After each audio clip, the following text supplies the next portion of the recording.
Hello, friends, and welcome back to Stories About Entitled People. Our first story today about how the OP dealt with annoying debt collectors. And our first story.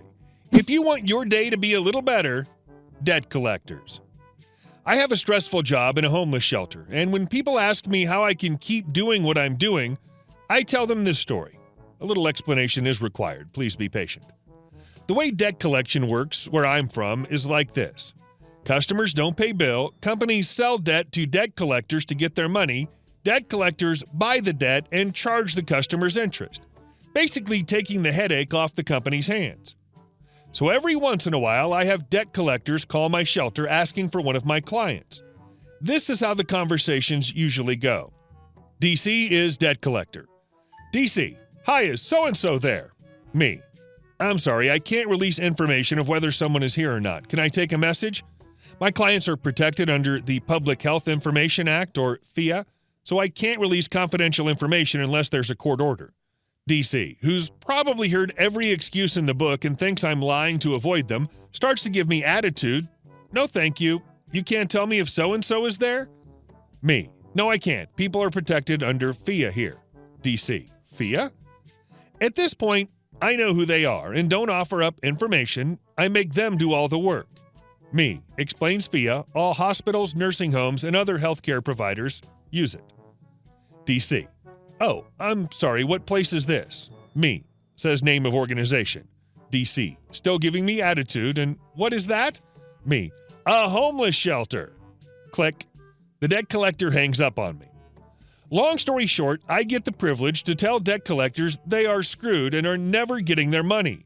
Companies know damn well what address and phone number is my shelter, but still give services to my clients who use the shelter as an address and phone number. Then the companies get debt collectors to take the debt, knowing that there is a very low chance of getting their money. For all of you who've been harassed by debt collectors, just know, I'm out here telling them how screwed they are. Karma's a bee. And our second story.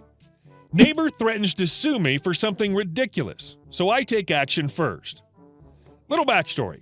I own a twin home by myself.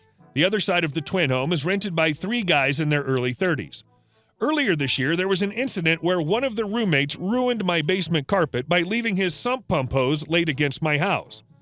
It was an honest mistake, but he refuses to pay for the damages, so a court case is ultimately upcoming, but I have yet to file the paperwork for it.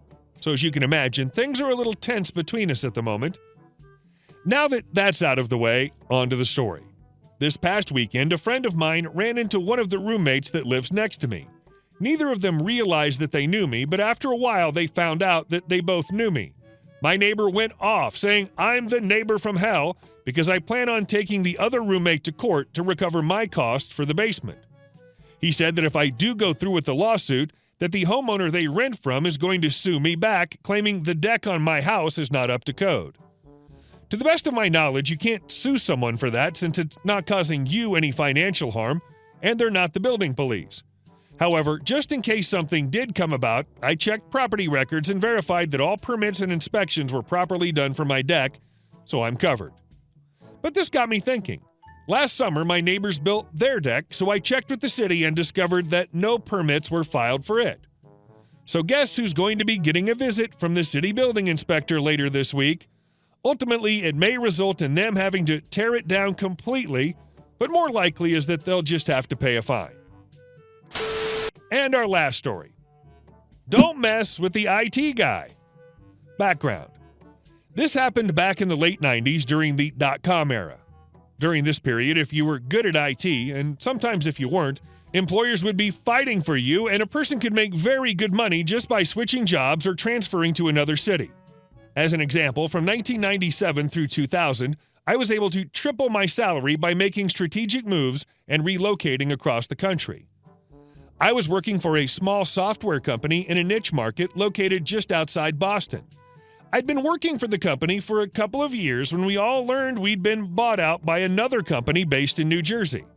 A couple of weeks after the buyout was announced, the Bobs from the parent company came and interviewed each one of us to determine what our fate would be. I thought I did well, but it was still a nervous month or so until we found out the results. When the inevitable restructuring was announced, I was given the opportunity to transfer to the head office in New Jersey and report directly to the CTO as manager of network services. The company agreed to pay for my relocation costs if I agreed to work for the company for at least 1 year. This will be important later. I would have had a staff of 5 sysadmins and 2 DBAs and be responsible for all of the infrastructure, including the power generation and HVAC plant. Of course, one of the first things I had to do was perform an assessment of all the systems to make sure everything was in order. I found that from a technical perspective, things were just okay. There was definitely room for improvement. But what was in complete disarray was software licensing. They were running an all-Microsoft shop and didn't have any licenses for their server operating systems or databases. Essentially, they were pirating software like Captain Jack Sparrow. Now, it's one thing if little Joey runs a hot copy of Photoshop on his home PC, but it's entirely another thing if a company of this size, in a technical field, is running all pirated software in their data center. I immediately contacted the CTO, who was also a relatively new hire, to let him know what I'd found. We agreed it was a serious issue, and we prepared an agenda item for the next management meeting with a cost estimate of nearly $100,000 to bring us to compliance. And that was just for the servers. Now, the senior leadership of this company were very rich people who made their money in the construction business and thought that jumping on the .com bandwagon was a good idea. They had absolutely zero experience with large IT infrastructure or in managing knowledgeable workers. But that could be a whole separate story. We presented the dire state of our compliance and requested the funds to get legal. The request was denied, of course. When you're in IT, you can't just do things like that because if it ever comes out that you're pirating software in a business setting, they'll go after you personally in addition to the company. So as a CYA, the CTO or I would bring up the licensing discrepancies at every management meeting, and we documented it on paper and in email form. The events. Fast forward a few months and the poor management decisions are starting to surface. The pipe dream of going public is slowly dying, and they've taken to looking for a buyout from another company. The cash burn rate is phenomenal with payroll alone. The company is circling the drain. It comes down that I need to start laying off staff, something I'd never had to do. And let me tell you, it's a gut-wrenching thing. Of course, the people who made the decision want no part of looking those people in the eye during the process, so it fell to me. Soon I had no more staff and was doing all the work of keeping the place running myself. I decided it was time for my own exit, but there was just that one catch. I was still under contract to work there for a few more months, and they were using that to make me stay. If I left, I'd have to repay them thousands in relocation expenses. So like any enterprising young man, I decided my best course of action was to try to get fired. I told the CTO of my plan, he and I are still great friends, and he approved my course of action while he was planning his exit as well. I decided that since I was now the entire IT department, I deserved a bigger office. After everyone had left for the day, I moved all my stuff upstairs where the nice offices were and picked the largest empty one. The next morning arrives and the evil COO walks by and does a double take at me working away in my nice new digs. A few days later, evil COO goes to my boss and tells him that I need to move because they want to consolidate office space with another company they own, and they want my office for the accountant from the construction company. I drop an ultimatum. Tell him if I take my stuff out of this office, it's going to my car. I quickly start working on lining up a new job and type up a resignation letter to have on hand. This lasts for another 2 weeks or so. Evil COO again approaches my boss with an order of, no, really, he's got to move out of that office. My boss advises him against this course of action, but he persists despite the warning. CTO walks into my office and informs me of evil COO's demand, so I print out my letter and walk into his office without knocking, slide my resignation letter on his desk, and walk out.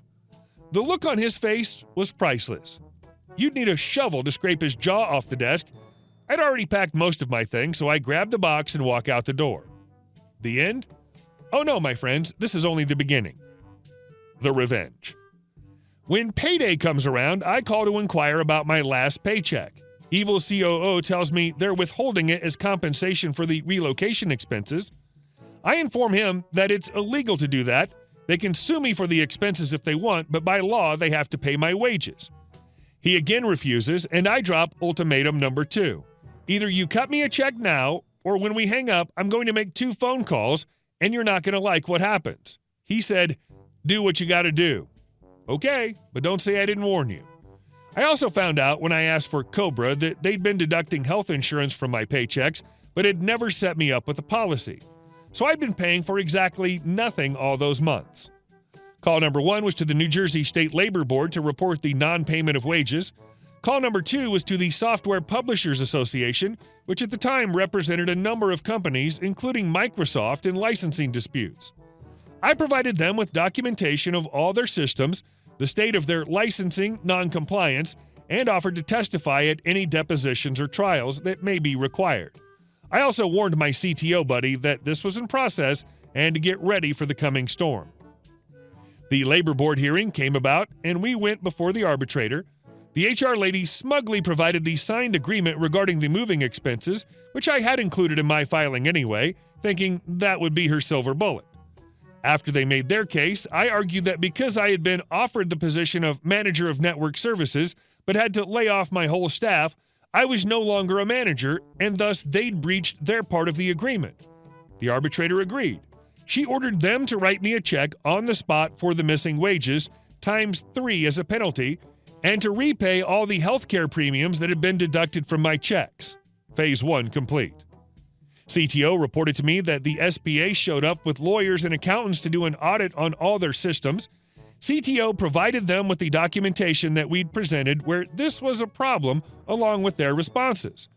The audit was brutal. They ended up settling for $250,000 to avoid going to court over the piracy, and the SBA paid me 10% of it as a bounty. The settlement was one of the final nails in the coffin. The company only lasted a couple more months and was bought out for pocket change by a competitor just for the customer base. Hey guys, thank you all for watching the video. I'll see you in the next one.